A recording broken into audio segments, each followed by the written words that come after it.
আসসালামু আলাইকুম বন্ধুরা, শুভ সকাল। সবাই কেমন আছেন? আশা করি ভালো আছেন।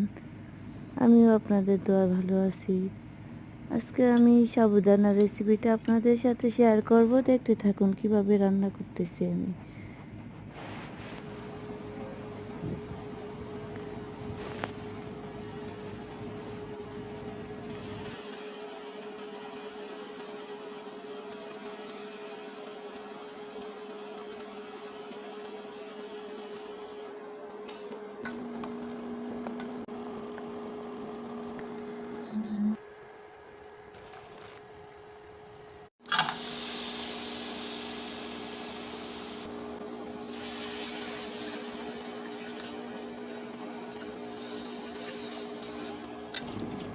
তো সবাই সাপোর্ট করবেন, কমেন্টস করে বলবেন।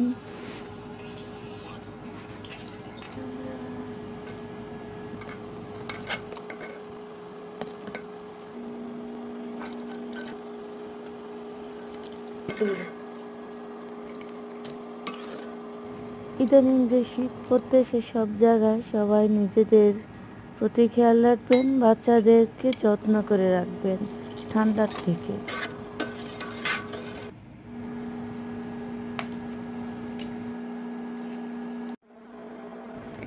এখন আমি গুড়টা দিব। গুড়টা একটু ঠান্ডা করে নিলাম, তারপরে এখন শেষ পর্যায়ে এসে আমি গুড় দেব।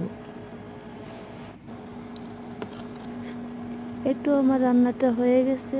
এখন আমি আবার একটু কিশমিশ দিলাম। এখানে আমি বাটিতে বেড়ে নিলাম, তারপর উপরে দিয়ে বাদাম দিছি।